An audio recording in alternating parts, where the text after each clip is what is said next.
شوتان باش بنێرانی هێژایی بەرنامەی گەلی ئازاد 3 ئەگۆست و ساڵ بەسەر کۆمەڵکوژی شەنگاڵدا تێپەڕی لە ئاکامی کۆمەڵکوژی شەنگاڵدا 9 ملیۆن کەس ئاوارە و پەریوە بوون بە هەزاران کەس بە کۆمەڵ کوژران بە هەزاران ژن و منداڵ بەدیرگیران و هەروەها دواتر ژنان لە بازاڕەکانی داعشدا فرۆشران. هێرشی داعش بۆ سەر شەنگاڵ بە مەبەستی سڕینەوەی ئێزیدی و ئاینی یەزیدی بوو، هەر بۆیە ڕێکخراوی نەتەوەی یەکگرتوەکان لە راپۆرتێکدا کۆمەڵکوژی شەنگاڵ وەکو جێنۆساید ناساند. بەرنامەی گەلی ئازادی ئەمجارە بۆ باس و شتەڵکردنی کەیسی بە جێنۆساید ناساندنی شەنگاڵ تەرخان دەکەین و ئێستاش بەڕێز ئازاد حەیدەری بەرپرسیاری کوردۆساید واچ لە ستودیۆ حازرە. کاک ئازاد بەخێر بێ. کاک ئازاد پێش هەموو شتێک ناوەڕۆکی راپۆرتی ڕێکخراوی نەتەوەی یەکگرتوەکان لەسەر کەیسی بە جێنۆساید ناساندنی شەنگاڵ. دەزانین کە 3 ئەگۆست کۆمەڵکوژی شەنگاڵ ڕوویدا. تقریبەن چەند مانگ پێش لەوەی کە 2 ساڵ بەسەر ئەم کۆمەڵکوژەدا تێپەڕ ببێ ڕێکخراوی نەتەوەی یەکگرتوەکان ئەم کەیسەی وەکو جێنۆساید ناساند بە تایبەتی جێنۆسایدێک کە درێژەی هەیە. ئێوە کە راپۆرتەکەتان خوێندووەتەوە ناوەڕۆکی راپۆرتەکە لەسەر چێ فەرموو؟ بەڵێ بەریاگیشی ڕێز و حرمەت ئێمەش بۆ شەنگاڵ بۆ گەلێ کورد لە شەنگاڵ. ئەو قەتلیامە 73 لەسەر گەلێمە کورد لە کوردی شەنگاڵ دەرباست بە. ڕاستیژی بەش نەخۆش بۆ هەموو دایکی کورد، خوشکێکی کورد، زلامێکی کورد، باوکی کورد دەوینم یەک و بوون قوربانش بۆ vê قەتلیامێ. ناوەڕۆکێ vê راپۆرێ یەکەمین جار کۆ FN راپۆرێکی وسا بقەوت دنیویسینە لەسەر کۆمکوژیەکی. یەک و راپۆر نویساندیە FN ڕێکخراوی یەکگرتی UN United Nation یەکیتیا ملەتان کۆ کارلا دێلەپۆنتێ راپۆرێکی پر بقەوت دنیویسینە راپۆری خۆدە دەتالی دنیویسینە کۆ چاوا گەلێ کورد کۆمکوژی لەسەر ئێوان بوویە. گەلێ کورد ساڵی 2004 ڕۆژی سیسیە مەهی هەشتا لە شەنگاڵ کۆمکوژی چێبوویە، داعش ێریشی ڤر کردیە، گەلێ کورد لەوەر ئێسیر کردیە و بە هەزاران کوشتنە و خستنە 400,000 کورد لەوەر مەحو بکن. هەندێ ناوەڕۆکە راپۆرە یە پر گرنگ بەها ئەوە کۆ کارلا دێلەپۆنتێ دەبێژێ کۆ دەبێ یەکیتیا ملەتە vê kuştinê bi komkujiyekî nas bike. Komkujiyekî nas bike ku ji rewan da û sebirînîka jî qewettir û xerabtir. Gelê Kurd li wir Yezîdî, olê Yezîdî,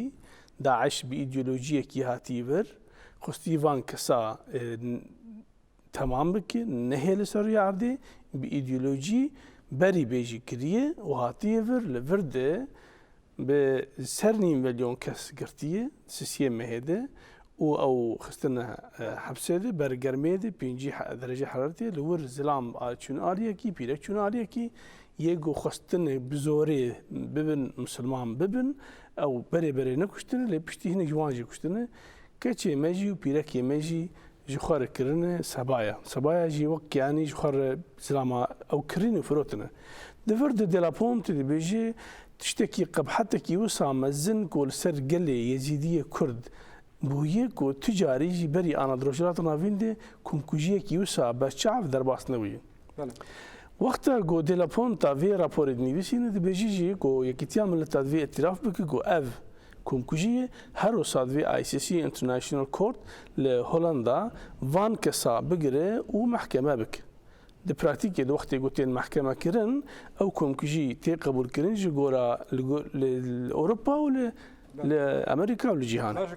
Rapor li gor raport wekû toj baset kir yanî zor bi wirdekarî basî ew dikat ke لە ڕۆژی 3 ئۆگۆستی 2014 یعنی 2 ساڵ لەمەوبەر کۆمەڵکوژی شەنگاڵ چۆن ڕوویدا زۆر بە وردەکاری باسی خودی شەڕەکە دەکات دوای ئەوە مەبەست لە شەڕەکە دواتریش ئاماری شەڕەکە یانە ئاوارە و پەریوەبوونی زیاتر لە 400,000 کەس یعنی 9 ملیۆن کەس ئاوارە دەبن بە هەزاران کەس بە کۆمەڵ دەکوژرێن و بە تایبەتی باسیش لە کۆمەڵکوژیەکان دەکات لە کوچ و لە گوندی کوچۆکە چەندین گۆڕی بە کۆمەڵیش تا ئێستا هەڵدراونەتەوە بەڵام ئەمە راپۆرتێکی لەسەر شێوەی بەڕێوەچوونی کۆمەڵکوژی لە شنگالدا پرۆسسی دوای ئەمە چیە تۆ ئاماژەت پێکرد کە لە راپۆرتەکە داوا کراوە کە ڕێکخراوی نەتەوە یەکگرتووەکان بتوانێت سەرانی داعش بدا بە محکەمە لە حاک بەڵام پرۆسسی دوای ئەمە پێت وایە کە چۆن دەبێت وە چی دەست پێ دەکات دواتر پشتی گۆ راپۆرە هاتی نویساندن راپۆرێکی پر گرانبەهایە دەبێت دەبێژێ هی ناژی حتا ئانا وەختی ئەم تێدەنە با 2 ساڵ دەرباس بوو لەسەر کۆمکوژیە شنگالێ کۆ 3200 کەچێ کورد هی ناژی دەسێ داعشتەنە و داعش فرۆتنە وڵاتێن مسلمانە سعودیەیە ئوردنە سووریەیە ڕقایە لیبیایە نەزانم ئەو وڵاتێک گۆ دەورێ ئیسلامی پر تێدخورتە گاوێ دوامین یێ راپۆرێ ئەو کۆ دەوێ وەک دێلەپۆنتە دەبێژی کۆ ناون هەنە وانە ئەv vê raporê dayî destê ICC International divê ku ana ICC International qerarekî bide ku van kesa çend kesin hîna dijîn divê ku qerarê girtinê wan bide û ev kesana divên bên girtin û teslîmê mehkeme bibin li Hagê wextê ku teslîmê mehkemê dibin حچê kesê ku van kesa nas dike zanî li ku ne li gora qanûnê Hagê divê ku ji polîs re bêjin ku ev kes li ku ne ji bo bên girtin çi welatê ku van kesa bibîne binçar bike û bizane bi li ku ne ji ICC International nebêje ew derdê xwe bixwin wexta ku evana hatin girtin navê wan jî hene wê hêdî bên girtin wê li Hagê li gora Ewropol bên girtin destê wan de teslîmê hav bibin wê mehkeme bin wextê ku mehkeme dibin wê çaxê prosesê genosaydê naskirin li hemû cîhanê û qebûlkirin ne li tenê naskirin wê çaxê dest pê dike wextê prosesî mehkemeyê dest pê kir باشە پێت وایە کە ینی بتایبەتی ئەم دەزانی کە ئێستا شەڕێکی گران لە سووریا هەیە ژالی کوردان و دژ بە داعش ینی داعش ینی لە ساڵێ بەر هەتا ئێستا لە پاشەکشە بووە و بتایبەتی ئەگەر داعش تێک بشکە یانە بێژین داعش بە تەمام لە سووریا لە عێراق تێک بشکە ئەو دەمە بە سەرکردەی وان وەک نمونا بوو بەکری بەغدادی و هیدن ئەو دەمەیە کە جارێکی دن کەیسی شنگال ینی بێژین بە جنۆساید ناساندنی شنگال دووبارە دەبیانی پشتیوی کە داعش تێک شکا و سەرکردەی وان هاتن گرتن و لە ئەگەری تەحویلدانی وان بێژین بە محکەمەی حاک پێت وایە کە ئەو پرۆسس بتایبەتی پشتی تێکشکانیش داعش بە تەمامی دێتە خێرابوون یا چوایە الگۆرە ئەسایی ناونەتەوی و یê Ewropayê ku Ewropol tê de cîhana xwe dike normal li gora mehkemê divê Ewropol van bigire teslîmê Ewropol çi polîsê sivîl bi ne sivîl bi çi esker bi leşker bigire divê van kese teslîmê Ewropol bike Ewropol van digire û îca Ewropol diriya xwe re van teslîmê ICC dike li wê jî mehkemekeyî û hebs û ewahî lê qerarê destpêkirina mehkemeyê negire dayî ku Daeş تێک بچیانە تەبیی gelê Kurd dizane bi taybet ku li Rojavayê Kurdistanê Daeş roj bi roj dişke û gelê Kurd berxwedanekî xwe yê pîrozayî dike YPG şêrê me îro roj li kolana şehîdê me hene roj bi roj em Daeş wan nêzik dikin ku biqedin lê prosesê mehkemê negire dayî ku Daeş biqede yana dewletê İslamî xerabe bi an na ev kesê ku navê wan hene li destê Delaponte همه نامنتو تف کرد لروجاوای کردستانی او نتو دنی قول ناو سوریه هنه امریکی آلمانه فرانسیه اف لگورا قانون دکوین بن امری محکمه کو اف وان کسا بگرن وان بگرن بساغی تسليمي أوروبول بكيش بو أوروبول دس محكمة خب. يعني مثل ما قلت ديار من هم بسوراني هم بكرمانجيش برسي خود كم ن كشيء بوته. ليش ما من قلت بتايبتي زانين تجربة رواندا هي وبشتي قتلوا عام رواندا بشتي كومن كوجيا رواندا بشتي ويكا بيجين أو قتلوا عام تمام بو بروسا قرتن هات وهر وصا يوغوسلافيا يعني بشتي ويكا ناتو دخالت كرد بشتي ويكا سربيا تيكشكاندن يعني وبشتيوي كبيجين ميلوسيفيتش هات قرتن يعني نورمالك يعني بشتيوي كشرط تمام دبي عسانترك دستي وان با سركردي وان بيت وان بقرن او دم كيسي جينوسايد يعني كيسي كي اماده كقتل عامل شي بويا ولسربي رابور بيجين وان بين محكمه كرن بله راست تا آماجه کی پشتی پر مهم ده لی ده شرط و مرج محکمه ICC ده ننگو اشار بقد آنا چو وقتی کو او نتوی گول دیجی وان آل رش کار دکن خبات دکن شورش دکن روجاوای کردستانی هی زیدینی نام نتوی لباشوری کردستانی جهنه شر داعش دکن چو وقتی وانا بگرن دوی تسلیم ICC بکن هر وسا دوی ام باش بزانه بن اف کومکوجی نتنی دست بغدادی و چند کسی دین دبویه اف دست 17,000 کس یه مسلمان تندرج ترکیه در باس بونه چند هزار لیبیا هاتن چند هزار تونس هاتن چند هزار مغرب هاتن چند هزار مصر هاتن جی چشنی هاتن اف کسانا ناوان هیه اوروپول زانگو کیچی که چواتیه دوی کو پروسسی دست پیکرنا تسلیم بوینا وان کسا جبو هاگ دست پی بکه اف چو وقت دست پی بکه ام نزانن وقتی دلپونتا دبیجی ناو لجمع هنه ما او ناو تسلیمی وان ولاتا کرنه ایگو اف تروریست جور چونه جی اوروپا چونه و جی روجلات ناوینی در باسی خاچی شنگالی پیروز بونه و اف قتلیام چه کرنه ناو وان هنه کملیک وان هنه دوی کو اوانا بین گرتن و اف ولاتی گو اف کس لی دیجین کو اوروپول جی یعنی ولاتی دن یکو مثلا امریکا و روسیا مجبور به محکمه رکار دکن یکو اف محکمه جی چه کرنو مجبور پیشگرتیاوی بکن و وان کسا تسیم محکمه بکن جی امریکا و اروپا یه دست بکرن اوی دوی گو اوانا وان کسا هدی دستیمی هاگ و محکمه ICC انترناشنال بکن يعني بروسيس دي جورا جو اف دي نيفسينه خانه دي كيج انا حتى صار صالي واف بروسيس دس بيكرنا محكمه بك بلقو دس بيكرنا محكمه دي بيكو نام نتوي جهاني ويكتيام لتا UN يونايتد نيشن وش غير رسمي قراري كو اف دي بكم كوجيدك دبن شعب ورد باستبه شرد هنا بردوام دك اللي دي داعش اللي عيني واخد جي بحزاران قال لي كرد جولي يزيدي هنا جد سيدا عشتنا يعني أبجي بروسيسك يدنا دبي أب بروسيس يبير بمشي كا أب شوا كان رزقار بن جبر دسيدا عش أف كسي جود بن دسيدا عشتنا أنا أباناج بونا ICC تشتكي برجرينج بوهانه جو كس إشي خبوانين وان ببارز جبو أبانا كانن ببن شاهد محكمة باشا فرقك هري جرينج يعني لنا أخبار جنوسايدي شنغال و جنوسايد دي يعني وك رواندا وكو يوغوسلافيا وكو زور دن بتايبتي كم جاره يعني كم جاره اللي موجوده قراري رابورتك رخناون يقرتي ديت كاتك جنوسايدك بردوامه يعني او بتايبتي بربال كيجبو كاتك او رابورت دركت بتايبت بوشرو مندي دنيش او يعني جعلي حقوقي جعلي سياسي او برجرينج بو كيكم جار اللي موجودة كاتك جنوسايد يعني بردوام لهندوري راس جنوسايد شون وقت عن زمان بونمونه هشتا 3200 جن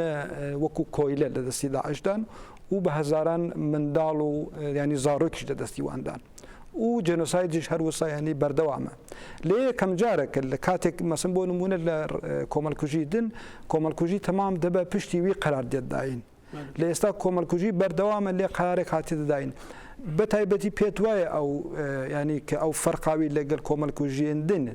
و استا كومالكوجي بردوام يعني قرارك وصاداي داين تجي اوازيك تشدبه يعني لبيني كومالكوجي اندن يعني لبيني جنوسايد دي اي ام جنوسايد يعني بر وكو تقول بربرسا رابور دي بيجي قتلوا اما شنغال يعني كومالكوجي شنغال بر لرواندا و سربرينيكا بر مترسي دارتره يعني لبرويه اري يك جي او چند صدم جي او كو كومكوجيا كو لشنغال هاتيل دارخستن و انا جي كومكوجيا حفتي وسسياي نايك حفتي وسسياي هنا جي بردوامه يك صدم بر مهم كو دلابونت دبيجي اف كونكوجي اسبرنيس كاجي ارواندا جي قوتره وخرابتره جبر چند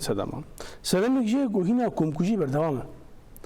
از انا استوديو تاع امادن ينوروس تي في بيروس لي انا الان انا لروجلات نافين لليبيا للسعوديه لولات عربستاني لليبيا لتونس لسوريا للعراق قتليام بردوام هر كچك كرد تجاوز دبي قتليام دوباره ده شبو في دبي سيجنالك بيدان شبو حمكسان نافنا توان ما في مرفا انساني كو وجداني خو هي ولاتي كو قانون واصيه نافنا توي قبول لكن حما حول بدن كو في قتليام بسكنين يكشي ابي ددوا بشيوازي وافقت لي عم تشيبوي تشتكي بر مودرنا تشتكي كو فان بهوفانيا خا بآلي خوي رش بنافي اسلامي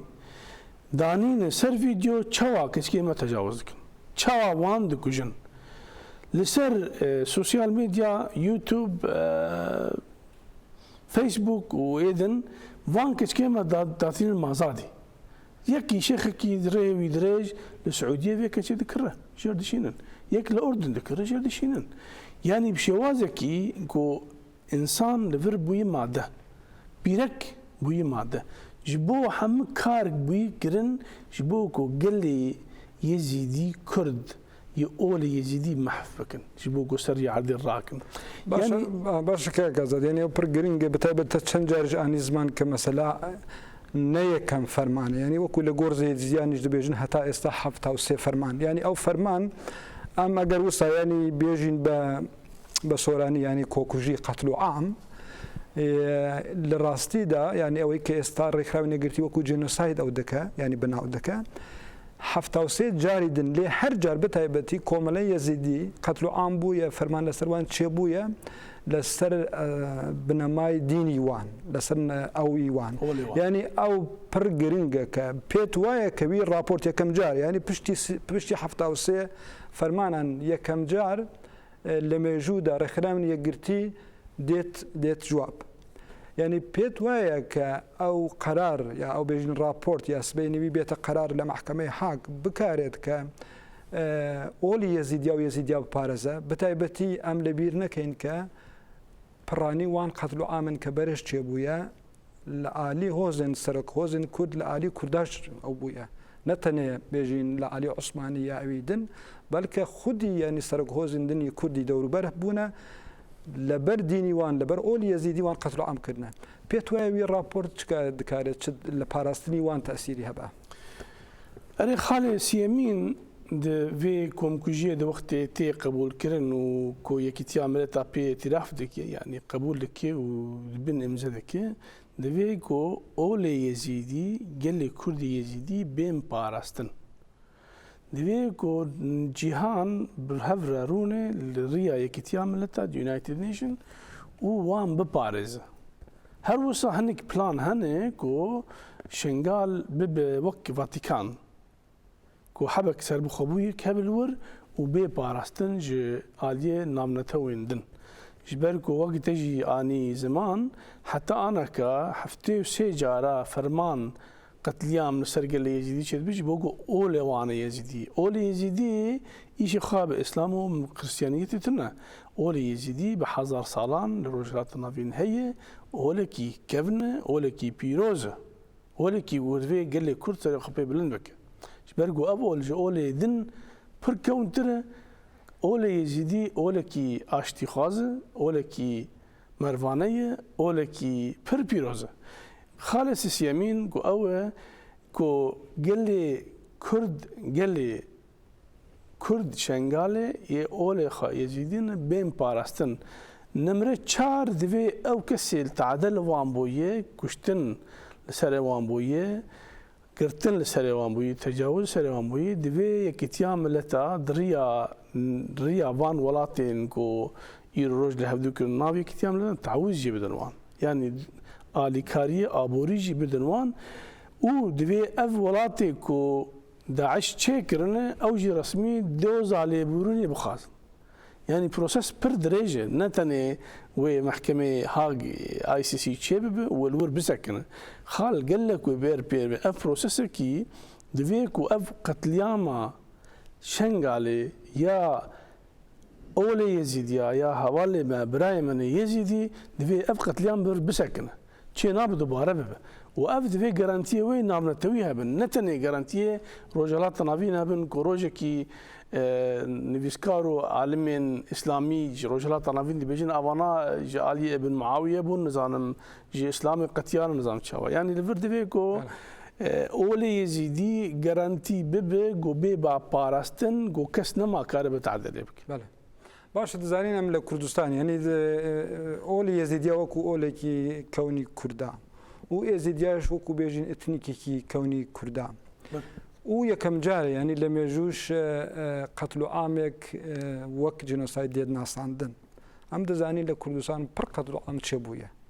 يعني لباكوري كردستان بقرا لقتل عام درسين بقرا بدوا بديان قتل عام تشبونا لباشوري كردستان قتل عام هر النوع هيا يعني هلا بجو انفالو هتا الدوائي للروشلاتي كردستان بهمان شيء ولا حفظ صالن هشتا قتل عام لور تشبون قتل عام يقوندا قارنها هي قلاطان هي وبرغوندي ديكا لي يكم جاره يعني لسر بيجين قتل عام يزيديا رابوري كي وساتشه دبه بيتوي وي رابورت ام باس كد او تشوا يزيديا د باريزه لي بيتوي وي رابورت دكاره تاثير كاريغري كي وي لسر تمامي كردستان بك يعني بتايبد لسر دوزي وان يا باراسني كردا بگشتي ك هردم قتل عام بونا دویکو او راپور سیگنال کی بده هر چار پرچه کردستانی گل کرد ل دستالات کردستانی باشور کردستان باکور کردستان روجالات و روجاوای کردستان براستی جی نجبو تنی از روجاوا ما ل گل ما یه روجاوا یه پجه کار کی پر پیروز کرن کو دروژه خراب ده قريبون دهوار شنغال دوچانا البته ولا رابورش هي يعني رابور شنغال هي برده هي بره قال كرد ب 100,000 20,000 50,000 يزيدي ما اول خو يزيدي كرد شنغال خلص بنو هاتنه روجاواي كردستاني افتشتكي بر بيروز ليه دو هر وسا سيجنال بدانج بو باشوري كردستاني دستالات باشور کردستانی دوی کو گارانتی بکن گوگل یزیدی نم آجار گدن دوباره بکشتنه کی هفته 4 سر دراسه هر وسا سیگنال جبو ناونتوی اسلامی رجلات ناوین کو اف کاروبار هوانه یه وحشی جار گدن لسره گل کی کو نه مسلمان دوباره نب دوی کو اسلام لور خو محکمه بک چه ناب اسلام د جامعه خود بام بک جهاد و خلق سری خلق شرجه بک جيبك دوی او سيجنال بيدان هجر اسلام د ورد خو امتحان نکه او وی هوانیا خو نسکنینه هنك سيجنال تين دانج گورا روشنبيري نابنتوي امريكي اوروبي د بيجين کار داوی اسلام به بله باشه برلوی که درباز یعنی اول بین یعنی وکو بیجین برپرسیاریتی که اخلاقی که دکوید سرشانی مسلمان جاو مسلمان کرد ترک عرب هر چکه لی بروی اگرم باسی کرد بکن تباز کرد یعنی لراپورتیش وسا هاتیت نشاندان که لا قتل عامی شنگال برپرسن کرد که برپرسیاری پاراستنی آسایشی گلی میزیدی بونا رویانه یعنی اول راپور هاتیه و هر وساج باسی يبقوا يبجا كريه كالي كاري كردنا لي بيتوا العالي اخلاقي يعني يستا او رنگ او تاثيري وي نبي كلا محكم بيجين بشتي او بروسس تشوا بردوام دكا و ليج عالي اخلاقي بيتوا يعني تشبر برسياريك دكويت سر بتايبتي سركردين كل باشوري كردستان كناوي وان وساج لو رابورات يعني بوي ك جارك بو هميشه يعني جعالي اخلاقي ووجداني يعني خو او بكن سفك بكن بتوايه تشد بر بسيارك دكه سرشاني وان براستيجي قال لي كرد دستالاتي كرد لباشوري كردستاني علي اخلاقي ده بربرسك جوان بربرسي اكتوري مهمترين دي كوم كوجي عشان قالت اف رابورت ديريكت نابجين ديريكت بيش چما جبركو هزكي لشكري لشنغالي هبو او هز كارو خباط خا باش نكريه هروسا قلي يزيدي لورشتي وجفرتشيه وقت جي فرمو كركو بازداي جبوي احتمالك مزن هي کو باشووری کوردستانی جی دەستهڵاتی بەرپرسێن شنگالێ بێن محکەمەکردن و بێن ئیفادەکردن ji بۆ چا بووی گەلۆ دەستێوان jî divê qetliamet hebû an na tebî ew jî bi karê mehkemê em li vir stûdiya te nikarin bêjin wisa ya na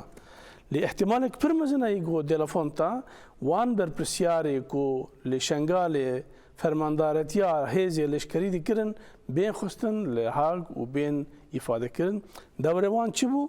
ji bo çi gelê Yezîdî bê hezar hiştin û ji bo çi ew hêzê mezin derketin û ew kaos çêbû û ew komkujî dadû ihtimalekî mezin heye ku fermandarê wê bên îfadekirin û bên girtin jî mehkeme qerarê xwe didin mehkeme gelê ku destê wî vir de heye we gişa îfade bike û wê binarikî berpirsa an na lê ji aliyê exlaqî de dîtin em ê wek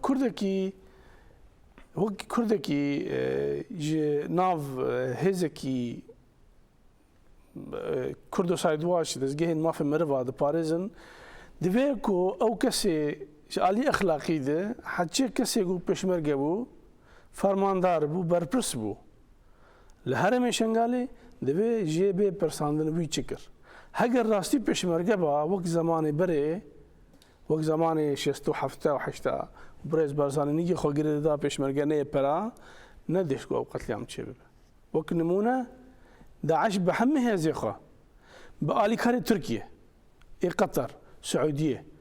hemû welatê Musilman ya Ereb û ne Ereb Çeçnya êrişî kobanêkirin gelê Kurd li kobanê birxwedan da û nehişt ku em bin dest bibin ji bo û hêzê wan ji yê Başûrê Kurdistanê pir kêmtir bûn û imkanatê wan jî kêmtir bûn ji bo çi wan birxweda ji bo çi şengal nikarin berxwe bidana gelo çi li vir de heye destê wan heta kutê de hebû lê pirsekî min dîrekt vekirî ji bo fermandarên û berpirsê Başûrê Kurdistanê ew e ku ew kesê li vir bûn ji bo çi mehkeme nebûn heta ana dewre wan çi bû ji bo çi Başûrê Kurdistan ji aliyê exlaqî wî karî nake ji bo çi wan mehkeme nake Kak Azad yanî dizanîn ke wextî qetlo am çêbû li Başûr yanî bi tabe ji alî Partî Demokrat serokî wan Mesûd Barzanî daxuyaniyek hat dayîn ke ew berpirsyarên ke li şengal yanî reviyan bên mehkemekirin ya bên lêpirsîn lê bi taybetî êsta ki li rapor yanî rast ew hatiye yanî ew bas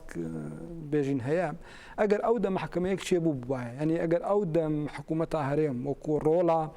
destgahekî siyasî ge berpirsyarê asayişî bêjîn gelêkeke êsta tûşî qetlo am bûye eger bi praktîk yanî hindek hengaw hel nabaye hindek berpirsyar ke navî wan ji diyar bûn yani ya navî wan bo hemû kes diyarakiyen berpirsyarin hizbiye berpirsyarin asayîş û parastina wanekî li şengal bûn yanî eger hengavekî wisa praktîk hebayet ji alî Barzanî pêt waye ke ew pêgey yanî bêjîn çi tesîr dikir yanî wekû wê ke li her lê êsta ji alî exlaqî lanê kem hindek maf xwazî heye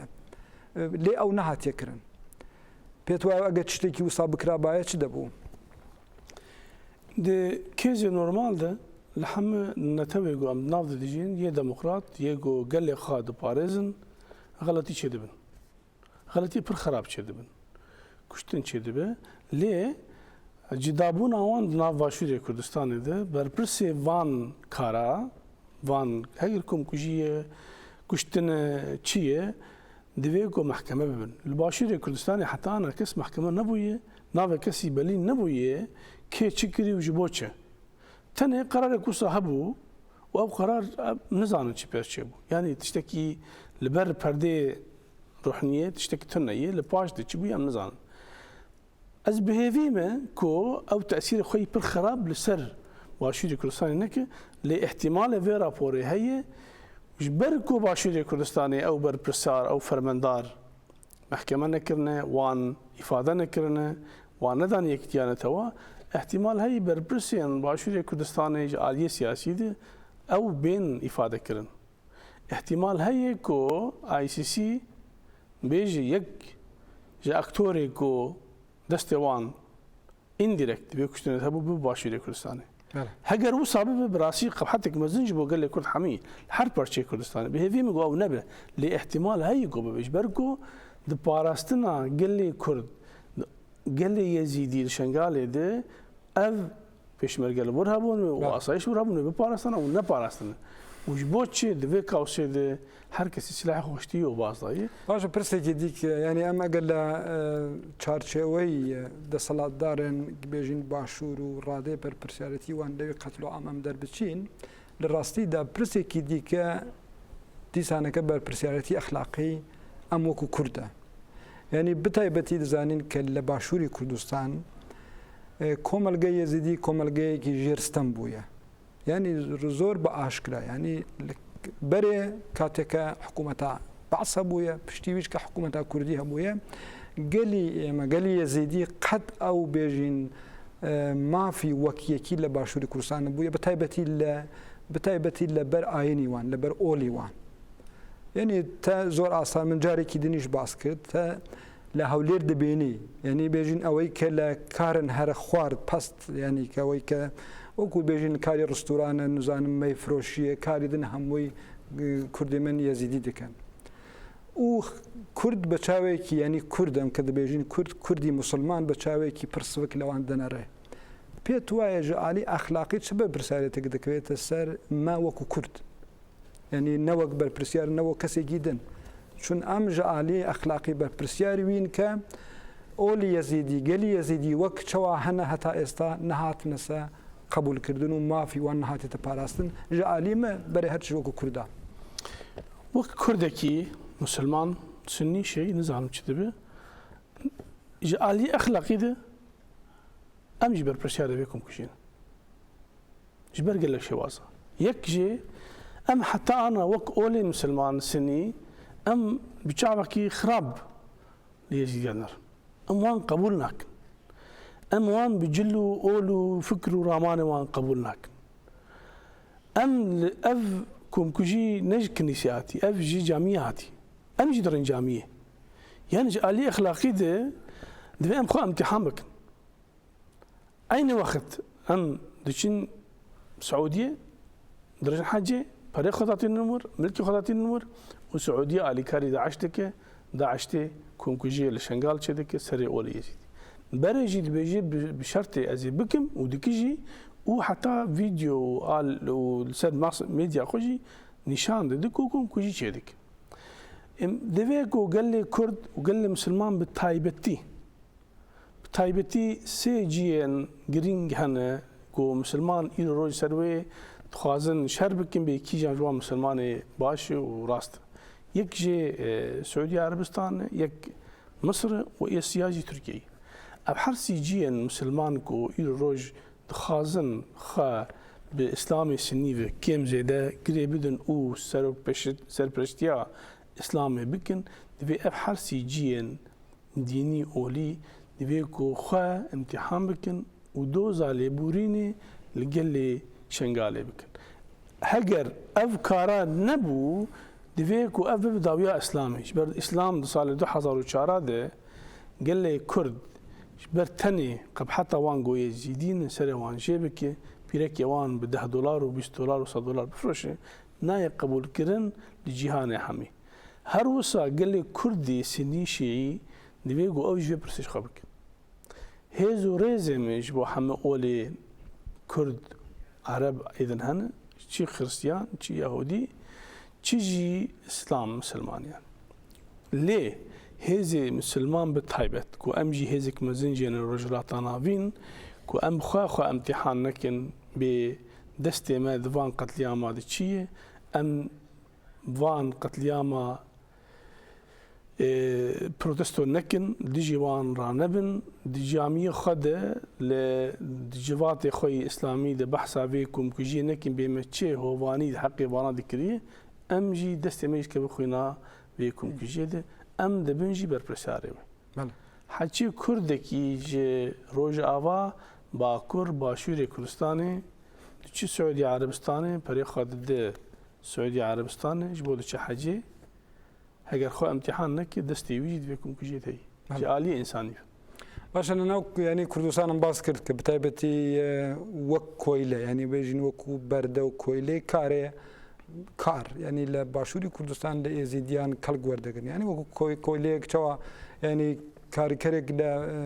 لە هندوستان لە بنگلادێش دێ دوور عینی چاویش ینی من بۆ خۆدێتیە چلەوە لە باشووری کوردستان لە کرێکاری ئێزیدیان دەنەڕن ینی بە چاوێکی پرسڤک وەکو کۆیلەیەک کە چاوە کار لەوان دەکشێنن ئەم بەشێکی مەسلەی کۆمەلگای کوردستانە کە هێشتا بە چاوێکی ینی خراپ لە ئێزیدیان دەنەڕێ لێ مەسلەیەکی دن ئەوەیە کە لە ناو کوردستان پڕ پارتیەن ئیسلامی هەنا و بەتایبەتی ئەو پارتیەن ئیسلامی زۆر بە ڤەکری یا بتایبەتی هەندێک ئەوەی کە لە باشوور دەبێژن بانک خواست ینی هێژێ هەندێک مەلاو کەسێ دن زۆر بە ئاشکرا ینی ئەوەی کە بەرێ بێژین 100 ساڵ بەرێ مەلایەکی کورد بە ناوی شەیتان پەرست نزانم بە ناوی ئەو تشتان فتووا لە دژی ئێزیدیان دەدا ئێستا بە هەمان شێوە مەلای دن لە کوردستان بە ناوی دن کەوان کافرن بە ناوی دن کەوانیانی هەمان ڕتوریک و هەمان زمانی داعش کە بەکاردێنن لێ بە شێوازێکی دن باشە ینی ئەم چەوە پارتیین ئیسلامی ینی شتەکەوێت سەر ملی پارتیین ئیسلامی یا ئەم بەرپرسیارەتی پارتیین ئیسلامی لە کوردستان و مەلایەن بانکخواست لەسەر کۆمەڵکوژی ئێزیدیا پێت وایە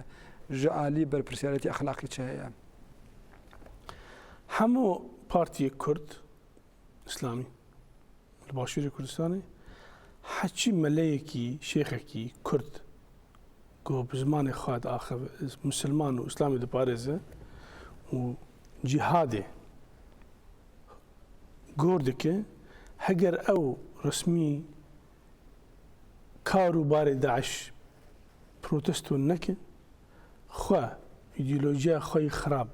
لەسەر ئۆرەدن پرۆتەستۆ نەکە دەستی کۆمکوژی دەهەیە ئەو جێ وان پارتیا divê di nav resmiyetê de tune be.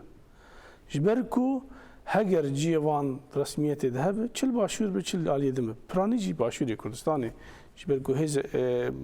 heremekî kêm sêde ser bi xwe demek çêbû jî pîroz jî heger Perlemanê Kurd li Başûrê Kurdistanê vana imtîhanekî û ji wan nexwaz ku ev resmî li ser medya televizyonê xwe radyoyê xwe vî karûbarê xirab protesto nekin ciyêwan di nav siyasetê Kurd de di nav gelê Kurd de divê nebe.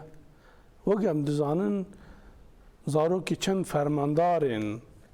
olî Partiyê Kurd li Başûrê Kurdistanê hatin Rojavayê Kurdistanê û gelê Kurd qetlîam jî kirin li wir.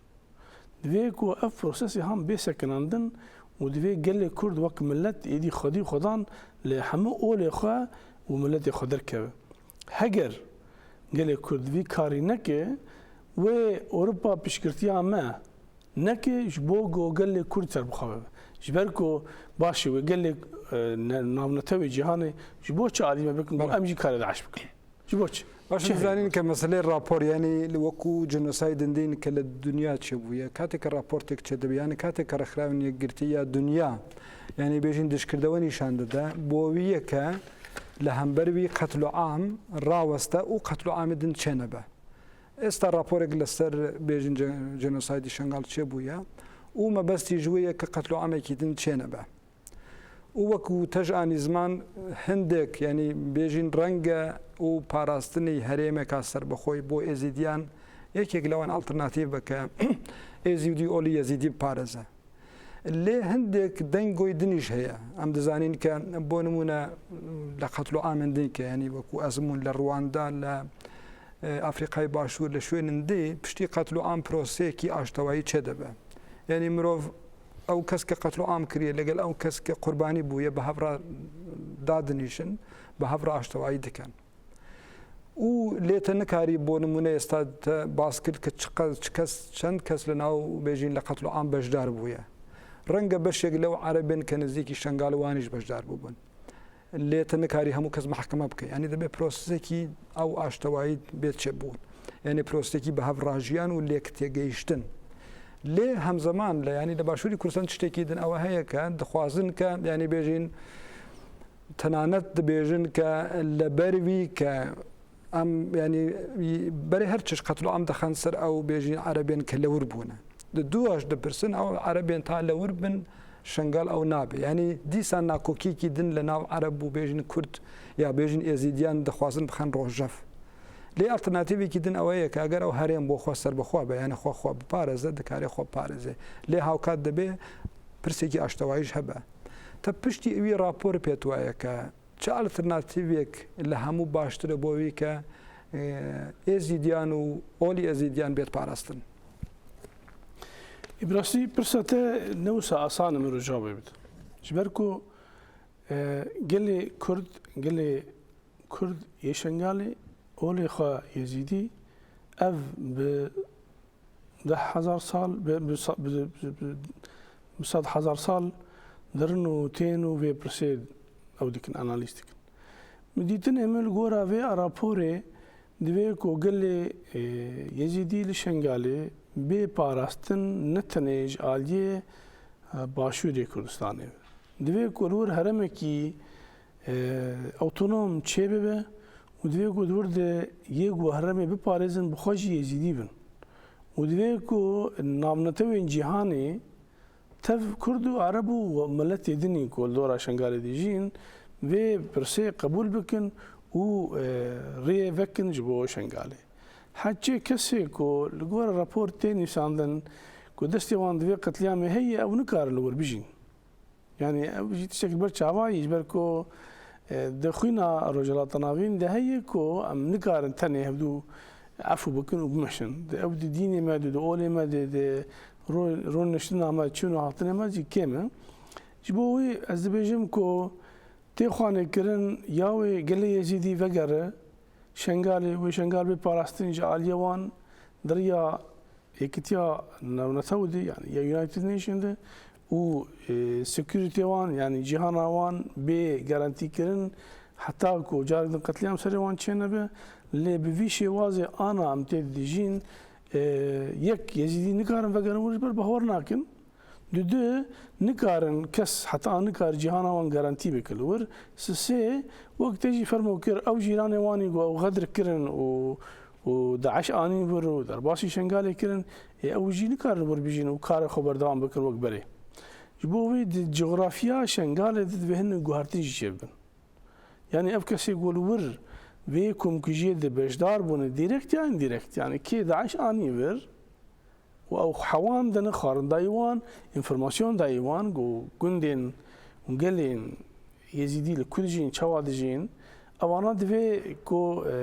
mehkeme bibin. Wek te jî got mirov nikare 10 milyon kes mehkeme bikin. Li Rwanda li Afrika Rêz Nelson Mandela mehkeme çêkirin, mehkemê xwe li kilîsa çêkirin, li diriya partiyê xwe re çêkirin. Lê ez nizanim tiştê ku tê xwanêkirin Rojhilata Navîn gelo ew tişt ku van kiriye ew tecrübe van ku van bi kar anîn û bi ser jî ketin em karin dubare bikin Şengalê anna. Beriya ku ev kar bibe divê em berê wek wijdanê xwe wek gelê Kurd wek gelê Musilman em van hevalê xwe van birayê xwe qebûl bikin. Bi wan bi cilê wan bi ramanê wan bi olê wan bi dan û stendinê wan. Em çê nabe wan mehkeme bikin ji ber dînê me yê dawî bû dînê me yê rast bû. Ma gelo kî dibê jî dînê me yê dawî yê rast? Ew kes gelê Kurd ya Musilmanê din wê pirsê xwe nakin. Kê jî heq dayî me ku em dînê dawî bên xelkê şer jê bikin. 1500 sal berî ana şerekî wisa di nav Musilmana û gelê din de peyda bûyî ev car din dubare dibe û Yezîdî carek din tên kuştin. Divê ku ev prosesê han berî em bigên wir divê ev proses li cihekî bisekine berî ku em karibin bêjin wê Şengal çi alî dibibe yê di dua divê cîhana gelê Kurd gelê Yezîdî bê parastin û garantî hebin ku ev komkujî çê nebe. بەرز هەیدەری وەکو پرسی داوی دەزانین کە یعنی کاتێککە لە ساڵی 2014 یعنی دو ساڵ بەرێ قەتڵ و عامێک چێ دەبێ و بەرێویش دەیان قەتڵ و عامێدن لە ئاستی دنیا ینی ڕواندا چێ بووە قەتڵ و عامی جوولەکە پڕ بەرێ چێ بووە یعنی لێ هەر پشتی قەتڵ و عامان مرۆڤ ینی هیوی دەکە ڕێکخراون یەکگرتی ئەبێژین دنیا هێوی دەکە قەتڵ و عامێکی دن چێ نەبێ بتایبەت یەزیدیە ژیانی 73 قەتل و عام چێبوو ڕەنگە هیویوان باید کە لە 72 قەتل و عام هەبایەت 73 چێ نەبووایە لێ بتایبەتی ینی بە تەجروبەی کوردستان ینی ئتنیکێن کە لە کوردستان هەیە بۆ نمونە ئێستا کاکەی لە باشووری کوردستان هەنا و یارسانیش لە ڕۆژهەڵاتی کوردستان هەنا و بەتایبەتی پرۆسسا مەسەلا ئیسلام بێژینەوەی کە بەناو ئیسلامی سێرنگ دێت باسکردن یعنی گرۆپین تونندڕەوی ئیسلامی لە هەردوو عالی کوردستان ژیانی زێدە دەبن پێت وایە یعنی پشتی قەتل و عامی پێشتی قەتل و عامی شنگال ئەم لە کوردستان جارێکی دن بۆ نمونە تەجروبەی قەتل و عامێکی دن بەتایبەتی ئەو کەمینەیەن کە لە کوردستان هەنا یارسان هەنا کاکەی هەنا بەتایبەتی ئۆلی وانیش جیاوازە ئۆلێکی دنی وان هەیە ئایا دەبێتە قەتل و عامە شنگال دەبێتە قەتل و عامە داوی یا ئەم چاواک ینی کۆمەلگەی کوردستان چۆن بچێتە پێش کە قەتل و عامی شنگال بێتە قەتل و عامە داوی نەوەک قەتل و عامی دن چ ببە بهێویم کۆ قەتلیامی هەفتە سوسیا لە سەرگەلێن کوردی یەزیدی شنگالی قەتلیامی داوی بە لە هەر چارپەرچەی کوردستان ji bo rê bêgirtin li qetliyama bi şêwazekî aqilane divê Kongreya Netewî Kurdistanê çêbibe. Divê gelê Kurd li hev rûnin partî gelê Kurd zaneyê me kar û barê ku komalayetî dikin divê li hev bicivin divê em li hev bikin em çawa netewê xwe biparêzin bi Kurdê xwe bi Yezîdiyê xwe bi Aşûriyê xwe bi Siryanê xwe bi Xristiyanê xwe bi Yahudiyê xwe heger ew kar û barê netewî li Kurdistanê nebe Kongreya Netewî Kurdistanê pîroz nebe karê qetliyamê mezin li serê gelê din kakayî yarsan van çêbibin ez bihêvî got nebin lê di vî mentalîteyê got em têr derbas dibin di vî îslamê tundiredê ku serê xelkê jê dike xwe newan vedixwe dilê wan bisaxî ji nalê laşê wan derdixe dixwe û em jî kêm zêde ji wan li çepka dixin bi vî mentalîtê qetliyamê heftê sosiya Baş jalî kulturî yanî dikevêt serşanî bۆ nimûne Kurdekî Musulman û bi taybetî Kurdekî Musulman Kurdekî yarsan ke bi hev radijîn ya Kurdekî kakeyî Kurdekî Musulman ke bi hev radijîn ew yanî cêwaz le Kongreya Netewî siyaset û bigiştî yanî wekû ji alî kulturî çi bêt kirin li bin yanî li nav komelga ke bi hev jiyanî hevwekî yanî ew bête kulturek Dibê ku zanistiyekî li Kurdistanê peyda bibe qebûlkirinek nav me de peyda bibe ku em birayê xwe yê ku ne Musulman qebûl bikin em wî qebûl bikin bi ramanê wî bi fikrê wî bi dîn danûsanê wî heger her Kurdekî Musulman malbatekî zîdî rojekê tenê dawetî mala xwe bike tenê dawetî mala xwe bike xwarinekî perbixe û tiştek jî nebêje wî hikm nekî tenê gudarê wî bike gudarê tarîxa wî bike hev wî nas bike ew ê qetliyam dubare nebe wê kulturekî çê bibe ku em Kurd hevdû qebûl bikin û hevdû afû jî bikin divê ku gelê Kurdên me Yezîdî ew jî fikrê xwe hebek vekin divê tim û tim ne bi tenê tirs li me bidarin karibin nêzîkî me bibin ruhekî vekirî wekî tê xwanê kirin heq jî li ser me yê divê em o Kurdê Musulman vê gava ew li bavêjin nêzîkatiyekî bi rastî Kurdayetî birayetî li gel Yezîdiyan nîşan bidin û wan biparêzin çawa Kurdê Rojavayê Kurdistanê YPG û YPG şêrê me çûn heta serê şengalê ew parastin divê hemû Kurd wisa bin divê nimûneyek wisa di nav ruhê Kurd de di kulturê Kurd de şîn bibe û divê em wî diriyan bixwin û em qetliyama serê xwe bes dubare bikin û qebûl bikin زۆر سپاس بۆ تۆ بەڕێز ئازاد حەیدەری بەرپرسیاری کوردۆستاییت واچ سپاس دەکەین سپاس بۆتە تەماشەبانیتە بەڵێ بینەرانی هێژا بەرنامەیەک بوو لەسەر کۆمەڵکوژی شنگاڵ کە لە 3 ئەگۆستا 2 ساڵ بەسەر ئەم کۆمەڵکوژیەدا تێپەڕی و هەروەها لە 2 ساڵی کۆمەڵکوژی شنگاڵیشدا ئەم کۆمەڵکوژیە وەک جێنۆساید لەلایەن ڕێکخراوی نەتەوەیەک گرتوەکانەوە ناسیێن درا لە ئازادی و بۆ ئازادی بژین ماڵتانەوە